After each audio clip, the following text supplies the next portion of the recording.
Good morning વિદ્યાર્થી મિત્રો, આજે આપણે ચેપ્ટર નંબર 3 ધાતુ અને અધાતુની અંદર આગળ એક ટોપિક તરફ વધીએ, જેની અંદર ઊંચી સક્રિય ધાતુ. આપણે નીચી અને મધ્યમ વિશે તો શીખી ગયા છીએ. હવે આપણે શું સમજવાનું છે?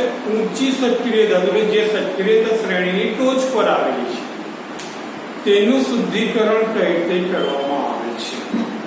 તો ઊંચી સક્રિય ધાતુઓ, તો ઊંચી સક્રિય ધાતુ નું શુદ્ધિકરણ. જે ધાતુઓ સક્રિયતા શ્રેણીની ટોચ પર રહેલી છે તેવી ધાતુઓને ઊંચી સક્રિય ધાતુ તરીકે ઓળખવામાં આવે છે. આ ધાતુઓના જે સંયોજનો છે, તો સક્રિયતા શ્રેણીની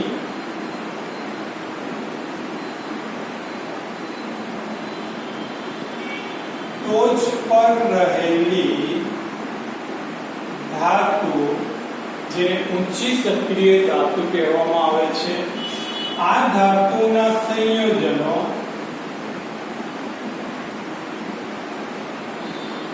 સામાન્ય રીતે તમે જોવા જાવ તો આપણે ઓક્સિડેશન કરવું હોય તો ઓક્સિજન સાથે પ્રક્રિયા કરીએ છીએ, બરોબર?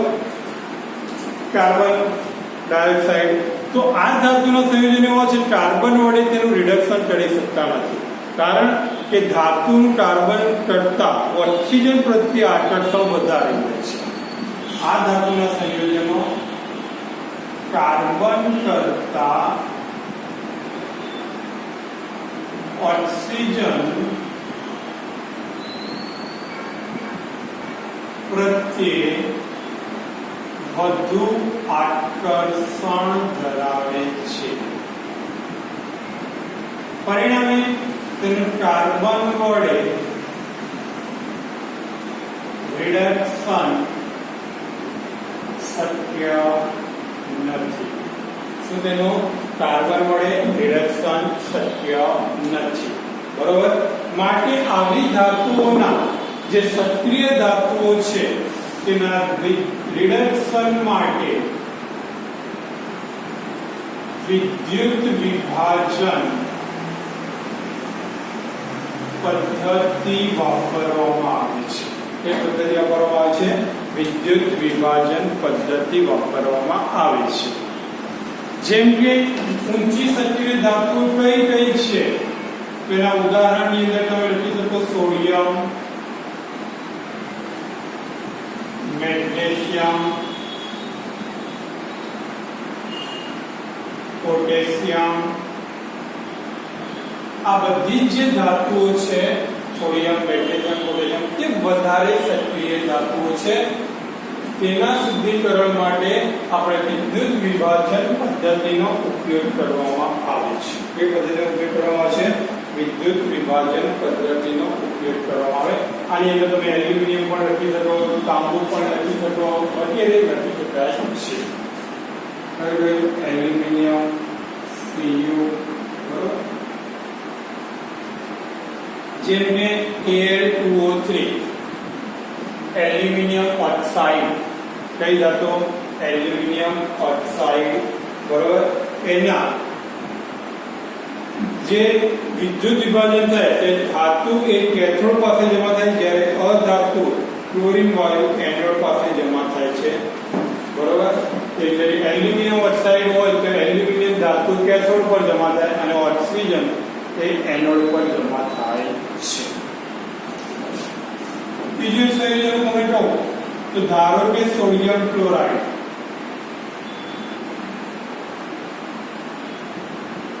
આ સોડિયમ ક્લોરાઇડ નું જ્યારે વિદ્યુત વિભાજન થશે ત્યારે જે સોડિયમ ધાતુ છે એ ધાતુ જે કેથોડ પાસે જમા થાય છે,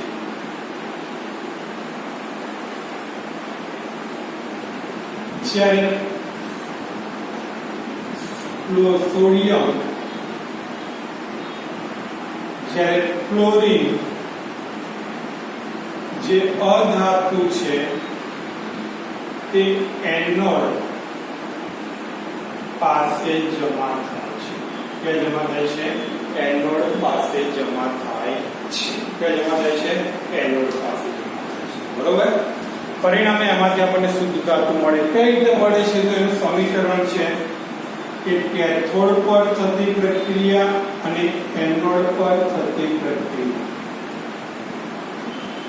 કેથોડ પર એને જે હશે શુદ્ધ તે એક ઇલેક્ટ્રોન ગુમાવશે એટલે Na E-. બરાબર. રેડી. એટલે Na જે હશે શુદ્ધ સ્વરૂપમાં, તે શુદ્ધ સ્વરૂપમાં રહેલું Na અને આમ પણ લખી શકો તમે આ રીતે લખો ઉલટ સુલટ Na plus electron minus gives Na. Anode પર પ્રક્રિયા જો તો Cl એટલે ક્લોરીન વાયુ જે એક ઇલેક્ટ્રોન શું કરે છે મેળવે છે. બરોબર. પરિણામે Cl બનશે Cl માઇનસ પ્લસ ઇલેક્ટ્રોન.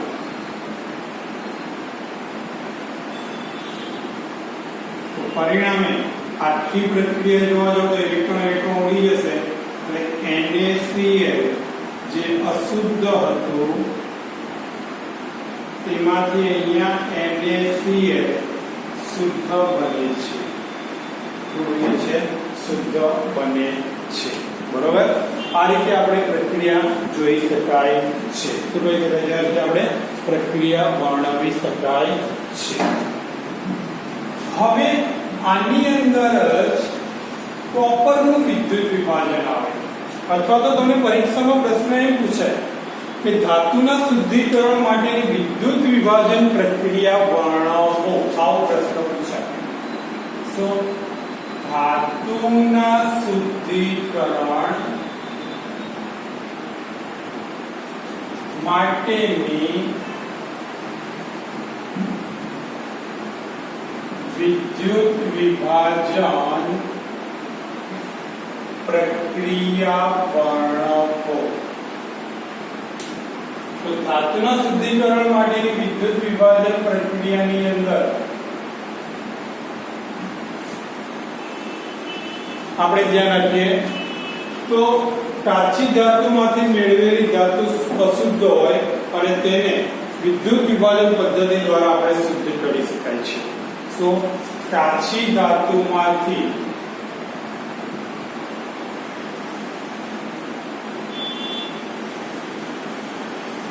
શુદ્ધ ધાતુ મેળવવા માટે વિદ્યુત વિભાજન પદ્ધતિ વપરાય છે. આ વિદ્યુત વિભાજન જે પદ્ધતિ છે તે વિદ્યુત વિભાજન પદ્ધતિની અંદર અશુદ્ધ ધાતુ અને શુદ્ધ ધાતુ છૂટી પડે શુદ્ધ ધાતુ તેની અંદર અશુદ્ધ ધાતુનો સળિયો ધ્યાન રાખજો ખાસ અશુદ્ધ ધાતુના સળિયા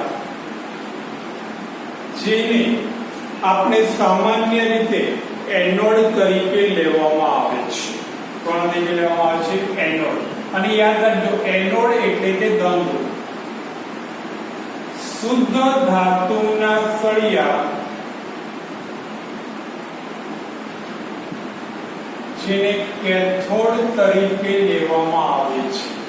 અશુદ્ધ ધાતુના સળિયાને એનોડ, શુદ્ધ ધાતુના સળિયાને કેથોડ તરીકે લેવામાં આવે છે. વિદ્યુત વિભાજ્ય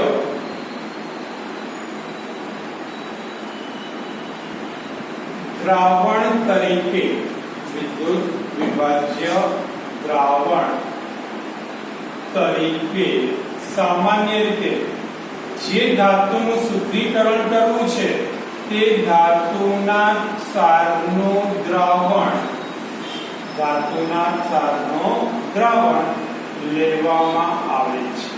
આટલી વસ્તુ યાદ રાખવાની ખાસ.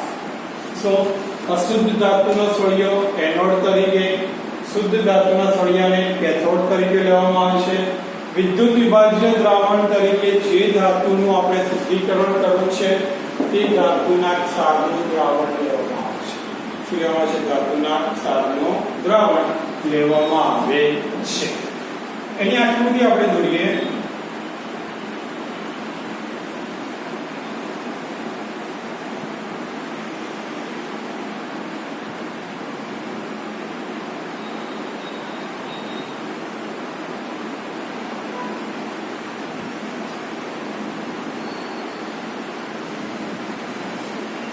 એની અંદર સામાન્ય રીતે આપણે જોઈએ તો ધાતુના ક્ષારનું દ્રાવણ એ વિદ્યુત વિભાજ્ય દ્રાવણ તરીકે લઈશું. ઓકે,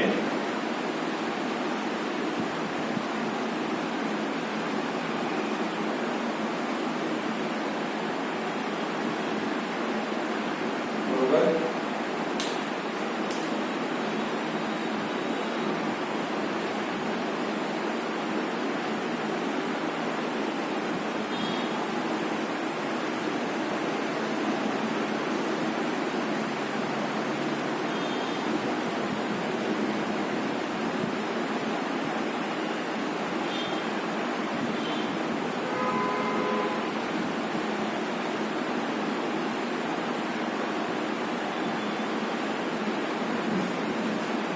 આ રીતે આપણે પરિપથ જોડવામાં આવશે. અહીંયા કોણ નાખવાનું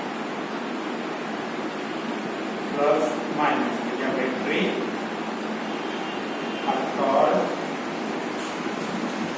આ જે છે તે અશુદ્ધ ધાતુનો સળિયો છે, કારણ કે દંડનું સાથે છે.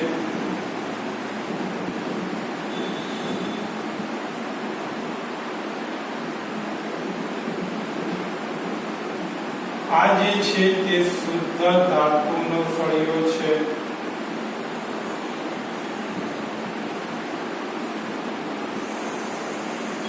આ જે છે તે જે તે ધાતુના ક્ષારનું દ્રાવણ છે. ધાતુના ક્ષારનું શું છે? દ્રાવણ છે. હવે જ્યારે આમાંથી વિદ્યુત પ્રવાહ પસાર થશે ત્યારે અશુદ્ધ ધાતુના સળિયા પરથી અમુક ધાતુઓ છૂટી પડે છે અને એ ધાતુ અહીંયા શુદ્ધ ધાતુના સળિયા પર જમા થશે. પરંતુ જે અશુદ્ધિઓ હોય છે તે અશુદ્ધિ અહીંયા આ એનોડના નીચેના ભાગે જમા થાય. માટી, રેતી, અન્ય ધાતુઓ, અને એને આપણે એનોડિક પંટ કહીએ છીએ. શું કહેવામાં આવે છે? એનોડિક પંટ તરીકે ઓળખવામાં આવે છે. તો અશુદ્ધ ધાતુના સળિયામાંથી અશુદ્ધિઓ એક તળિયે એનોડના નીચેના ભાગે જમા થાય છે, જેને આપણે એનોડિક પંટ તરીકે ઓળખવામાં આવે છે. શું તરીકે ઓળખવામાં આવે છે? એનોડિક પંટ, જેની અંદર ગોલ્ડ, સિલ્વર, જર્મેનિયમ ગમે તેવી ધાતુ હોઈ શકે છે. હવે આની પ્રક્રિયા શું થશે? તો આની પ્રક્રિયાની અંદર આપણે જોવા જઈએ તો જે એનોડ છે તે એનોડ પર Cu સોલિડ એનું વિદ્યુત વિભાજન આ અશુદ્ધ છે. તો Cu+2 +2 ઇલેક્ટ્રોન માઇનસ, બરાબર, એનોડ પર. જ્યારે કેથોડ પર પ્રક્રિયા તમે જોવા જશો ફરી વાર કેથોડ પર, તો Cu+2 ઇલેક્ટ્રોન માઇનસ બનશે Cu શુદ્ધ. ટોટલ પ્રક્રિયાની અંદર Cu જે અશુદ્ધ હતું તેમાંથી Cu શુદ્ધ બને છે. અશુદ્ધમાંથી શું બને છે? શુદ્ધ બને છે. આ રીતે આપણને શુદ્ધ ધાતુ મળે છે.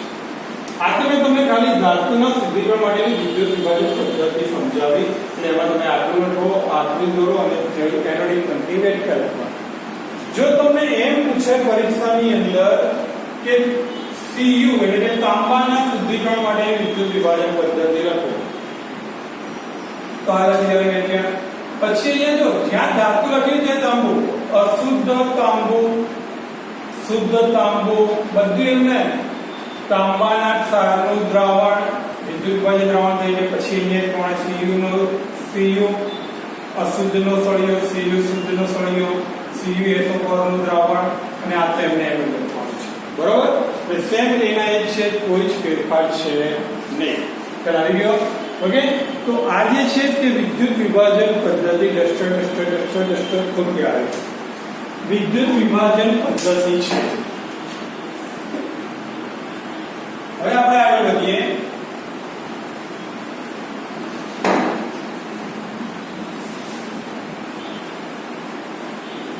હવે વિદ્યુત વિભાજન પદ્ધતિ પછી આવે છે સારણ શું આવે છે વિદ્યાર્થી મિત્રો સારણ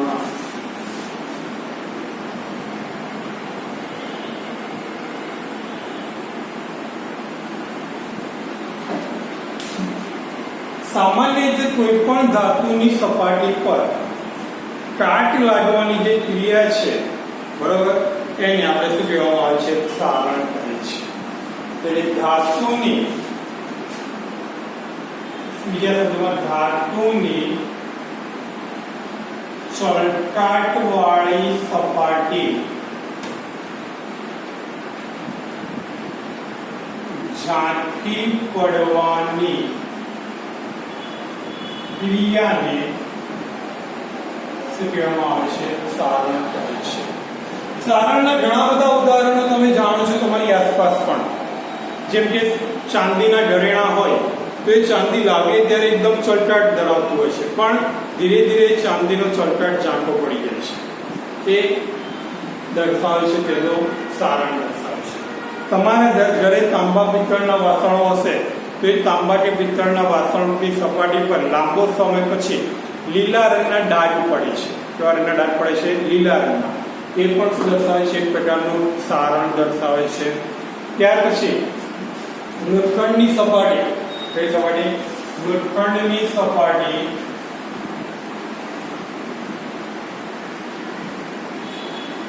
હવામાંના ભેજના સંપર્કમાં આવે લોખંડની સપાટી હવામાંના ભેજના સંપર્કમાં આવે ત્યારે તેનું કાટ લાગે છે જેની પણ આપણે શું કહેવામાં આવે છે સારણ કહે છે આ કાટ જેનું અણુસૂત્ર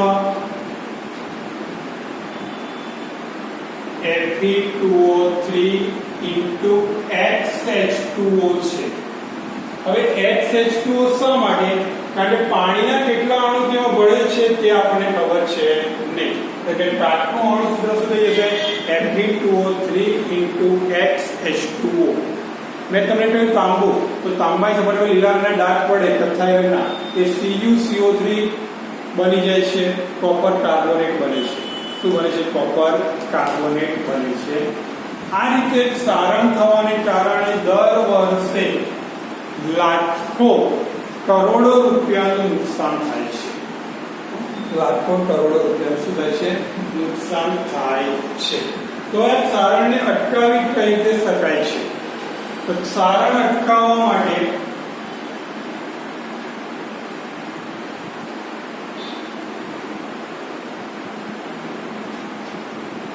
તો પહેલું ઓઇલ ગ્રીસ નો ઉપયોગ કરવો તેનો ઉપયોગ કરો ઓઇલ અથવા તો ગ્રીસ આપણે જે સાયકલની ચેનમાં કે વાહનોમાં લગીએ છીએ તેનો મેક્સિમમ ઉપયોગ કરવો જોઈએ બીજું ગેલ્વેનાઇઝિંગ કોઇલ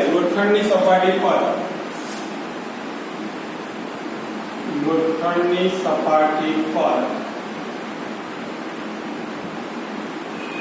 ઝીંક ધાતુનું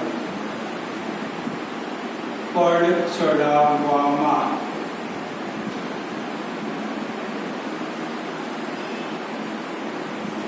આવે છે જેને ગેલ્વેનાઇઝિંગ પ્રક્રિયા કહે છે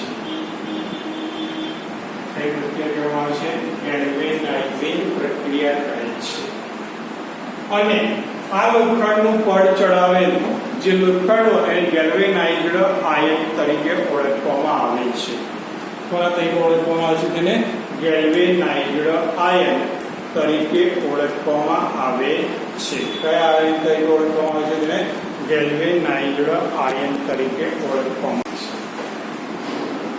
ત્યાર પછી કે ક્યારેક તેના પર અન્ય મિશ્ર ધાતુ લગાવવામાં આવે છે, એટલે ક્રોમ પ્લેટિંગ. ક્રોમ પ્લેટિંગ કરવામાં આવે. ચોથું, મિશ્ર ધાતુ બનાવવામાં આવે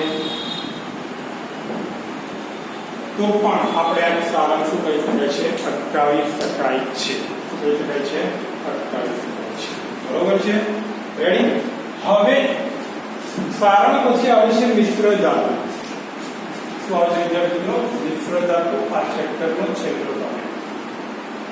કે મિશ્ર ધાતુ એટલે શું?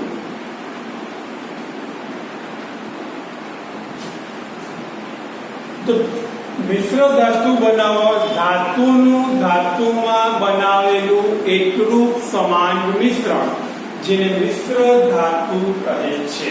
શું?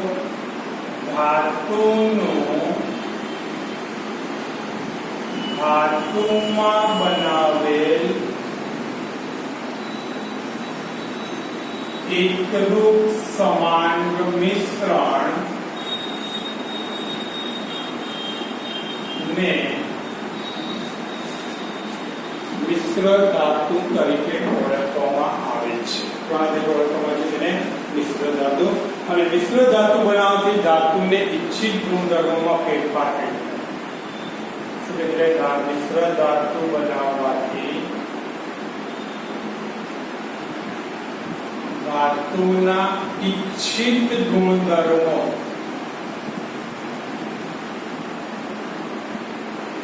માં ફેરફાર કરી શકાય છે. ઇચ્છિત ગુણધર્મોમાં શું કરી શકાય છે? ફેરફાર કરી શકાય છે. બરોબર? જેમ કે આપણે જોવા જઈએ તો જે ઉદાહરણ તરીકે આપણે જોઈએ તો લોખંડ, એની સપાટી પર કાટ લાગે છે, સારણ આવે છે, પણ આ લોખંડની અંદર કોબાલ્ટ, નિકલ ઉમેરવામાં આવે ત્યારે સ્ટેનલેસ સ્ટીલ બને છે. શું બને છે? Stainless steel. આ સ્ટેનલેસ સ્ટીલ ધાતુ જેને ક્યારેય કાટ આવતો નથી. એટલે લોખંડ, નિકલ અને કોબાલ્ટ આ ત્રણેય ધાતુઓ જ્યારે મિશ્ર થાય છે ત્યારે આપણે કઈ ધાતુ બને છે? સ્ટેનલેસ સ્ટીલ ધાતુ બને છે. કઈ ધાતુ બને છે? સ્ટેનલેસ સ્ટીલ બને છે. બરોબર? આ સ્ટેનલેસ સ્ટીલ ધાતુ સખત અને કાટ લાગતો નથી. શું? સખત અને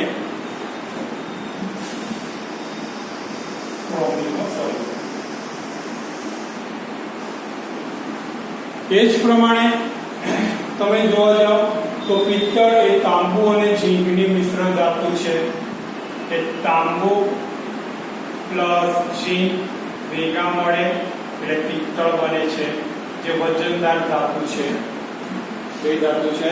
વજનદાર ધાતુ હોય છે. આવી તો ઘણી બધી ધાતુઓ છે જેને એકબીજામાં મિશ્ર કરી અને આપણે તેનો સારી રીતે ઉપયોગ કરી શકાય છે અને મિશ્ર ધાતુ બને. એ જ પ્રમાણે આપણે બે તારને જોડવા માટે સોલ્ડરિંગ કરવામાં આવે તો સોલ્ડરિંગમાં સીસુ અને ટીન ની મિશ્ર ધાતુ છે. શું? સીસુ પ્લસ ટીન ભેગું થશે એટલે શું બની જાય છે? સોલ્ડર. જે પણ નીચું ગલન બિંદુ ધરાવતી મિશ્ર ધાતુ છે. બરાબર? તમે સોના ચાંદીના દાગીના બનાવો છો, આ મિશ્ર ધાતુ બનાવવાથી આપણે ઇચ્છિત ગુણધર્મો સમજી શકાય છે ફેરફાર. કઈ રીતે? તો સામાન્ય રીતે જે 24 કેરેટ સોનું હોય છે એ 24 કેરેટ સોનું જે હોય છે તે નરમ હોય છે. મતલબ કે એને દબાવતા તેનો આકાર બદલાઈ જાય છે. બરોબર? પરંતુ જ્યારે આપણે ઘરેણાં બનાવવામાં આવે છે